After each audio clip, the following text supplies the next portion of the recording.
This is the keynote speech that was scheduled to be given at the Summit, New Jersey Free Public Library on September 28th, 2021. Let's imagine the following scenario, shall we? A child comes home and sets down their books on the table before heading to the refrigerator to grab an after-school snack. A parent or guardian notices that there is a copy of Harper Lee's To Kill a Mockingbird poking out of the top of the child's backpack. The adult remembers having read an article recently that has indicated that this book is one of the most banned books in the nation. Immediately, the adult asks the child, "Where did you get that book?" The child answers, "Oh, we're going to be reading this for our English class. We begin next Monday." The adult responds, "Not so fast. I'm going to have to look into this a little bit more." This year, Banned Books Week began Sunday, September 26th, and it lasts until October 2nd. Why has an entire week been given over to recognizing the practice of banned books? In fact, is the banning of books such a problem that an entire week is given to raise awareness about it every year? Banned Books Week is the annual celebration of the freedom to read. Before looking at the history of Banned Books Week, let us take a moment to examine the concept of freedom, since the banning of books challenges the concept, as well as the interpretation of freedom. How is freedom defined? President Ronald Reagan observed that freedom is never more than one generation away from extinction. We didn't pass it on to our children in the bloodstream. It must be fought for, protected, and handed over for them to do the same. American statesman, politician, and jurist Charles Evans Hughes felt that when we lose the right to be different, we lose the privilege to be free. Nationalist and statesman Nelson Mandela stated, "For to be free is not merely to cast off one's chains, but to live in a way that respects and enhances the freedom of others." Finally, Greek statesman and general Pericles took this stand: "Freedom is the sure possession of those alone who have the courage to defend it." Therefore, it seems that freedom is the opportunity to make reasonable and equitable choices while recognizing the right of others to do the same. The key words are reasonable and equitable. So, why is there a Banned Books Week if the concept seems to be so easily defined? Ah, that it were so simple to define. Banned Books Week is sponsored by a coalition of organizations dedicated to free expression. These include the American Booksellers Association, American Library Association, American Society of Journalists and Authors, Association of University Presses, Authors Guild, Comic Book Legal Defense Fund, Foundation for Individual Rights and Education, FIRE, Freedom to Read Foundation, Index on Censorship, National Coalition Against Censorship, National Council of Teachers of English, PEN, PEN, America, People for the American Way Foundation, and Project Censored. It is endorsed by the Center for the Book in the Library of Congress. Banned Books Week also receives generous support from DKT Liberty Project and Penguin Random House. What is the genesis of Banned Books Week in the U.S.? In Washington, D.C. in 1965, the American Library Association sought to create a group dedicated to promote and protect the interests of intellectual freedom.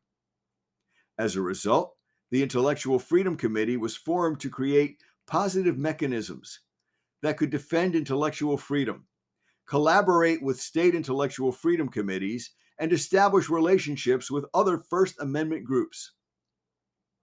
In 1967, a librarian, freedom of speech proponent, and critic of censorship named Judith F. Krug became the director of the Office for Intellectual Freedom at the American Library Association. In 1969, she joined the Freedom to Read Foundation as its executive director. Krug co-founded Banned Books Week in 1982. This week was created in response to a sudden surge in the number of challenges to books in schools, bookstores, and libraries. Of particular note is the Island Trees School District versus Pico, 1982 Supreme Court case. The ruling stated that school officials cannot ban books in libraries simply because of their content. A number of organizations came together to start Banned Books Week, both to highlight the fact that literature was being banned and to celebrate the freedom to read. I would like to share with you the opening of an article. Please listen carefully to see if you can get a sense of the article's time frame, as well as the source of the article. Written words running loose have always presented a challenge to people bent on ruling others. In times past, religious zealots burned heretical ideas and heretics with impartiality. Modern tyrannies promote the contentment and obedience of their subjects by ruthlessly keeping troubling ideas out of their books and minds. Censorship can place people in bondage more efficiently than chains. Thanks to the First Amendment, the U.S. has been remarkably, if not entirely, free of such official monitoring. Still, the nation has always had more than it needs of voluntary censors, vigilantes eager to protect everybody from hazards like ugly words, sedition, blasphemy, unwelcome ideas, and perhaps worst of all, reality. Lately, however, it has been easy to assume that when the everything goes new permissiveness gusted forth, it blew the old book banning spirit out of action for good. Quite the contrary. The source? Time Magazine. The date? Monday, January 19th, 1981, 40 years ago. The era when the everything goes new permissiveness was said to have gusted forth? The 1960s. On September 27th, 2020, my colleague and dear friend from NCTE, Lisa Fink, authored an article entitled A Look Back at the History of Banned Books Week. Fink observes that, according to the National Coalition Against Censorship, every generation of Americans faces new and significant challenges to free expression. For almost 50 years, NCAC has acted as a first responder to protect this freedom, which is both a fundamental human right and a keystone of democracy in the ever-changing American nation. NCAC promotes freedom of thought and inquiry and opposes censorship. When controversy occurs, they encourage and facilitate dialogue between divergent voices and perspectives, including those that have historically been silenced. The key phrase for me in this statement notes that the NCAC encourages and facilitates dialogue. The respectful exchange of ideas, positions, and perspectives encourages groups with opposing viewpoints to be given the opportunity to be heard in a reasonable manner, even if they have been historically silenced. Fink notes that today, book burning is widely seen as an abhorrent symptom of a repressive society. However, in many newspaper accounts of the time, the textbook burnings of World War I are portrayed as patriotic acts committed to guard against tyranny. Let's look at author Ray Bradbury as an example. Bradbury wrote Fahrenheit 451 to bring attention to actions such as these attempts of tyranny. Specifically, Bradbury was protesting the burning of books that was becoming far too common during the McCarthy era. As a point of information, the title Fahrenheit 451 was used by Bradbury since 451 degrees is the temperature at which paper burns. Bradbury's book is frequently banned because of the challenge it is making on the government in place that is featured in the book. Maya Angelou is known for the brilliance of her descriptions, as is Bradbury. In her frequently barred and banned I Know Why the Cage Bird Sings, a book based on her time growing up in the South, the idea that she mentions physically abused is offensive to some. To deny that this event occurred would be an attempt at validating revisionist history. In the book 1984, author George Orwell spoke out about the unthinkable practice of revising history, which is found to be offensive by those who address Orwell's personal support of socialism over his more direct point being made against totalitarianism. Huckleberry Finn is one of the books that is frequently banned. In fact, according to an article posted on the First Amendment Encyclopedia website, Dr. Elizabeth R. Purdy points out that immediately after it was published, The Adventures of Huckleberry Finn was banned on the recommendation of public commissioners in Concord, Massachusetts, who described it as racist, coarse, trashy, inelegant, irreligious, obsolete, inaccurate, and mindless. When Twain was told of the censoring of the book, he anticipated an increase in sales. He was accurate with his prediction. It must be noted that Huck Finn is considered by many to be Twain's most outstanding work, as well as one of America's greatest novels. Twain was accused of using bad grammar and racially charged language in his book.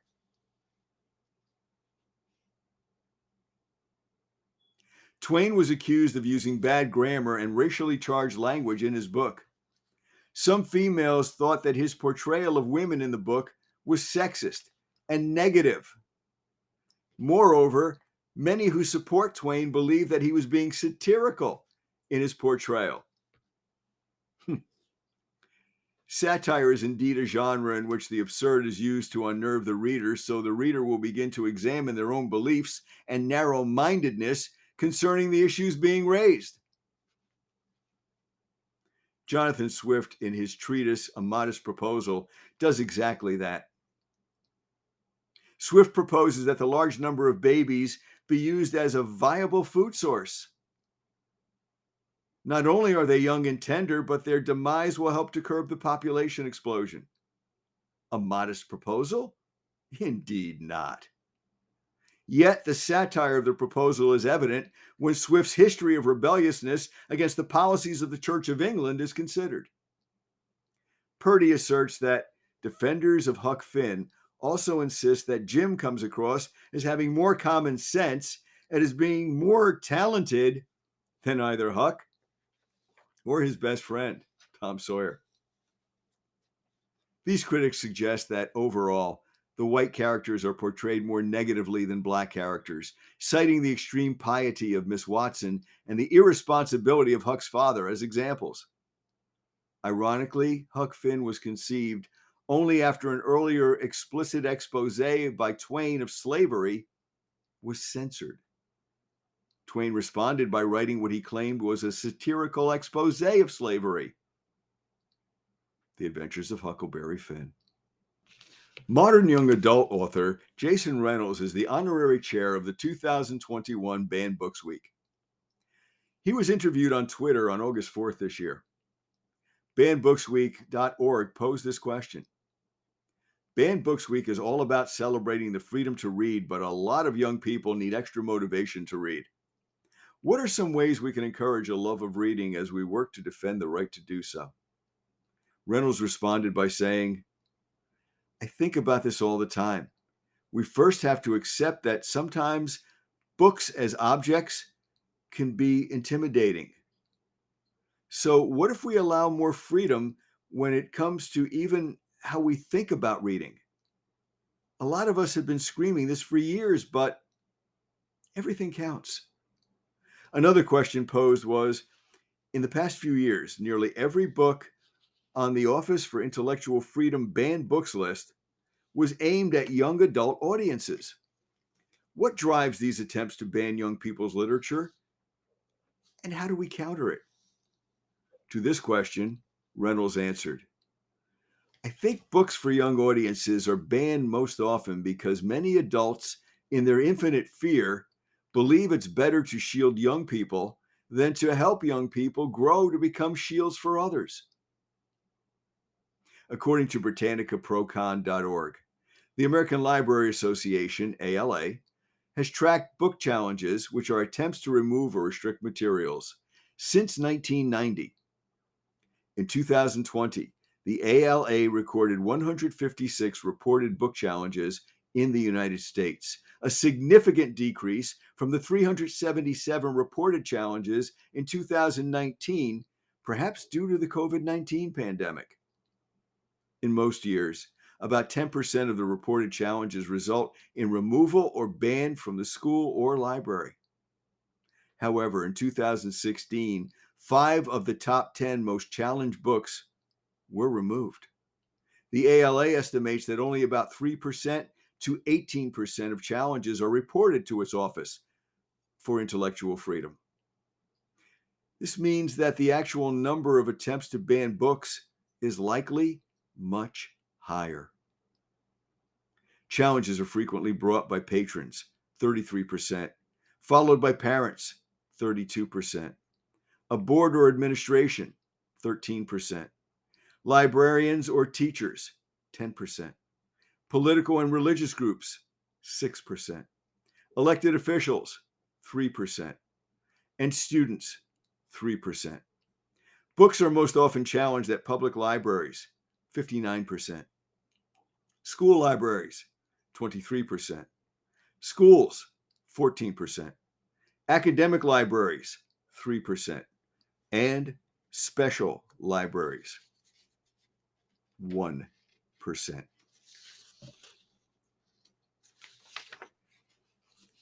Sexually explicit content, offensive language, and unsuited to any age group are the 3 reasons cited for requesting a book to be removed.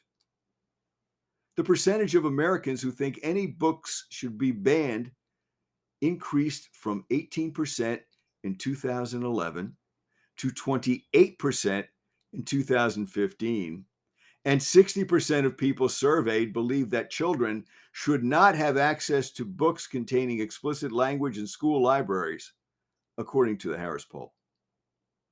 What does Procon.org consider to be the 3 most common stances taken when addressing the question of parents having the right to ban books from schools and libraries? Well, from the pro side, the first stance points out that some parents believe it is their right to decide what material their children are exposed to and when. It is their opinion that having books with adult topics available in libraries limits parents' ability to choose when their children are mature enough to read specific material. Writer Macy France adds that bans are necessary because opting your child out of reading a certain book doesn't protect him or her. They are still surrounded by the other students who are going to be saturated with these books. From the con side, some parents may control what their own children read, but don't have a right to restrict what books are available to other people.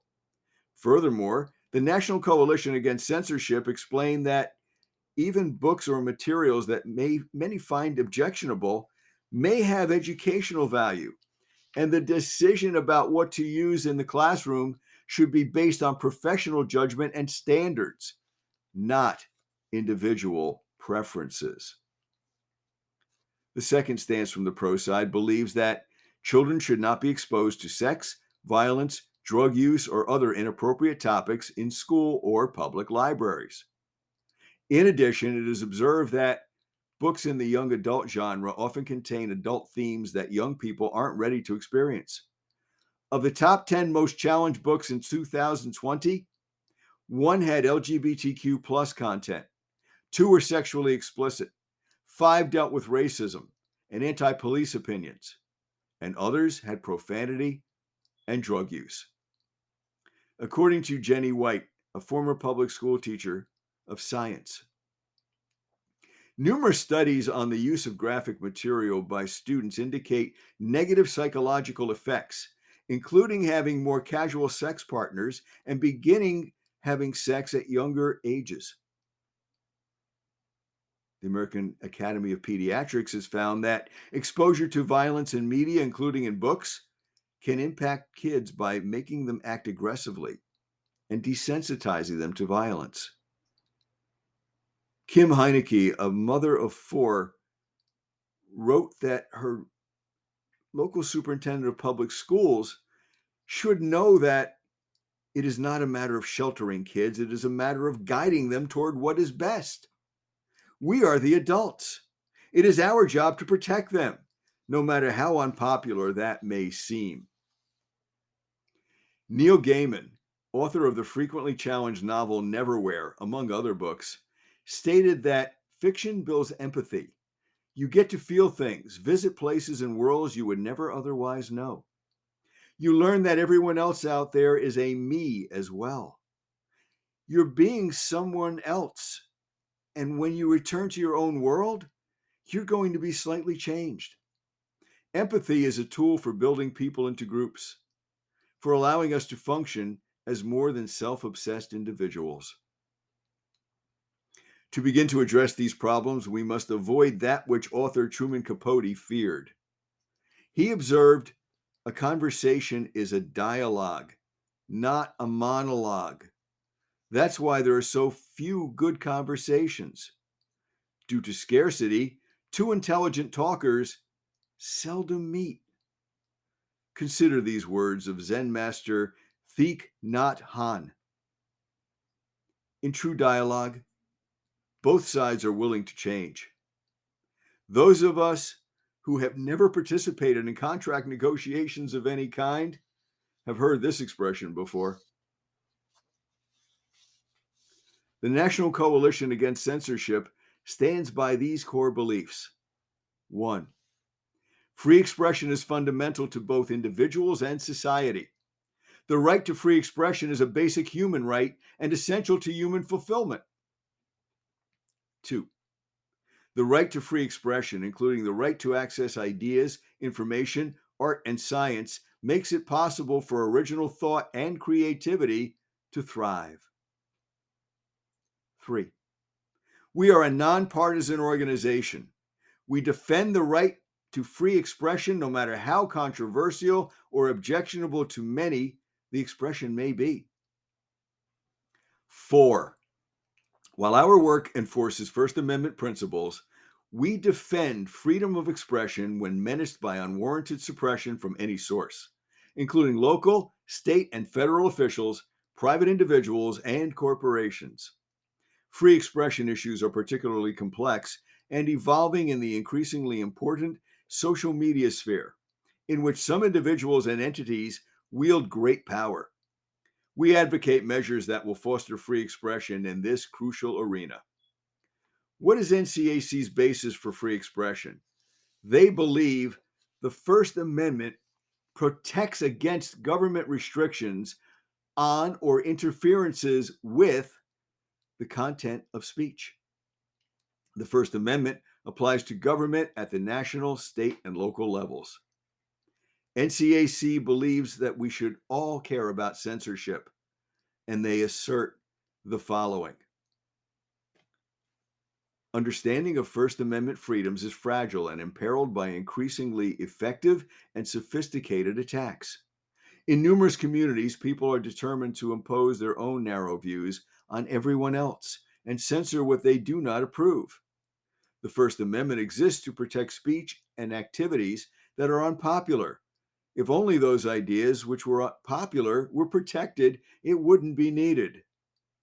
Limiting free speech is un-American. Without it, all our rights and liberties quickly disintegrate. Censorship is an assault on the rights of all of us. We must continue to fight for the freedom to read, to see, to know, and to think for ourselves. Throughout this presentation, we have heard about the reasons and rationales for books being banned in schools and libraries. We have heard pleas for common sense and reason from both supporters as well as detractors. We have explored both positions for and against banning books. So, where do we go from here? Since we live in a democracy, we must uphold everyone's inalienable rights. We must always remain free to make choices that enhance rather than inhibit our lifestyles and personal choices. Nonetheless, we must also find ways to live together in a peaceful and harmonious manner. Threats and invectives are not the answer.